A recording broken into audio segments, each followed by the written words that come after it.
ವಿಧಾನಸಭಾ ಕ್ಷೇತ್ರ ವ್ಯಾಪ್ತಿಯ ಸರ್ವಾಂಗೀಣ ಅಭಿವೃದ್ಧಿಗೆ ಪೂರಕವಾದ ನಾನಾ ಕಾಮಗಾರಿಗಳನ್ನು ನನ್ನ ಆಡಳಿತ ಅವಧಿಯಿಂದಲೂ ಕೈಗೊಳ್ಳುತ್ತಿದ್ದೇನೆ ಎಂದು ಶಾಸಕ ಎನ್.ವೈ. ಗೋಪಾಲಕೃಷ್ಣ ತಿಳಿಸಿದರು. ತಾಲೂಕಿನ ಕೊಂಡ್ಲಹಳ್ಳಿ ಸಂಗೊಳ್ಳಿ ರಾಯಣ್ಣ ವೃತ್ತದಲ್ಲಿ ಶುಕ್ರವಾರ ಏರ್ಪಡಿಸಿದ್ದ ನಾನಾ ಅಭಿವೃದ್ಧಿ ಕಾರ್ಯಗಳ ಉದ್ಘಾಟನಾ ಕಾರ್ಯಕ್ರಮದಲ್ಲಿ ಮಾತನಾಡಿದರು. ಕ್ಷೇತ್ರ ವ್ಯಾಪ್ತಿಯಲ್ಲಿ 6 ರಿಂದ 7 ಕೋಟಿ ರೂಪಾಯಿ ವೆಚ್ಚದಲ್ಲಿ ಶಾಲಾ ಕಟ್ಟಡ, ರಸ್ತೆಗಳ ಅಭಿವೃದ್ಧಿಗಳು ಸೇರಿದಂತೆ ಇನ್ನಿತರೆ ಸಮಸ್ಯೆಗಳನ್ನು ಈಗಾಗಲೇ ಆದ್ಯತೆ ಮೇರೆಗೆ ಬಗೆಹರಿಸಿದ್ದೇನೆ. ಮುಂದಿನ ದಿನದಲ್ಲಿ ವಿಧಾನಸಭಾ ಕ್ಷೇತ್ರ ವ್ಯಾಪ್ತಿಯ ತಳುಕು, ನಾಯಕನಹಟ್ಟಿ ಹೋಬಳಿಗಳು ಸೇರಿದಂತೆ ತಾಲೂಕಿನ ನಾನಾ ಗ್ರಾಮದಲ್ಲಿನ ಅನೇಕ ಸಮಸ್ಯೆಗಳನ್ನು ಬಗೆಹರಿಸಲು ಸಿದ್ಧನಿದ್ದೇನೆ ಎಂದರು.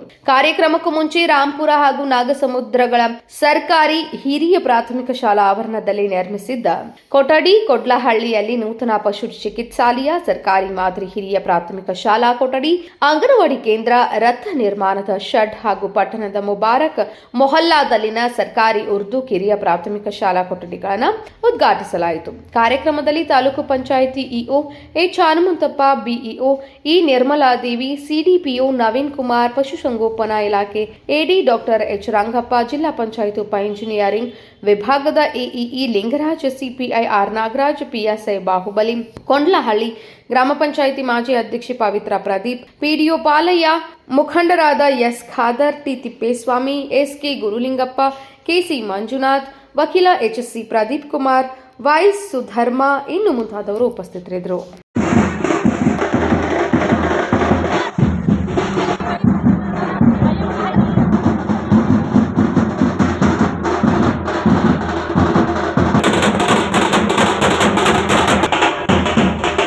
ಕಾರ್ಯಕ್ರಮನ ಇವತ್ತು ಉದ್ಘಾಟನೆ ಮಾಡಬೇಕು ಅನ್ನೋ ಒಂದು ಕಾರಣದಿಂದ ನಾನು ಇವತ್ತು ತಿಳ್ಕೊಂಡೆ. ಬರೀ ಇಲ್ಲಿ ಮಾತ್ರ ಅಲ್ಲ, ಕೊಂತ ಗ್ರಾಮ ರಾಷ್ಟ್ರದಲ್ಲಿ ಕೂಡ ಹಲವು ನಾಗಸಮುದ್ರ, ಕೊಡ್ಲಹಳ್ಳಿ ಮತ್ತು ಈಗ ಹೋಗ್ತಾ ಬರ್ತದಲ್ಲಿ ಕೂಡ ಒಂದು ಕಾರ್ಯಕ್ರಮ ಇದೇ ಶಾಲಾ ಉದ್ಘಾಟನೆ ಕೂಡ ಮಾಡ್ತಾ ಇದ್ದಾರೆ. ಇವೆಲ್ಲ ದುಡ್ಡುಗಳು ಹಾಲಿ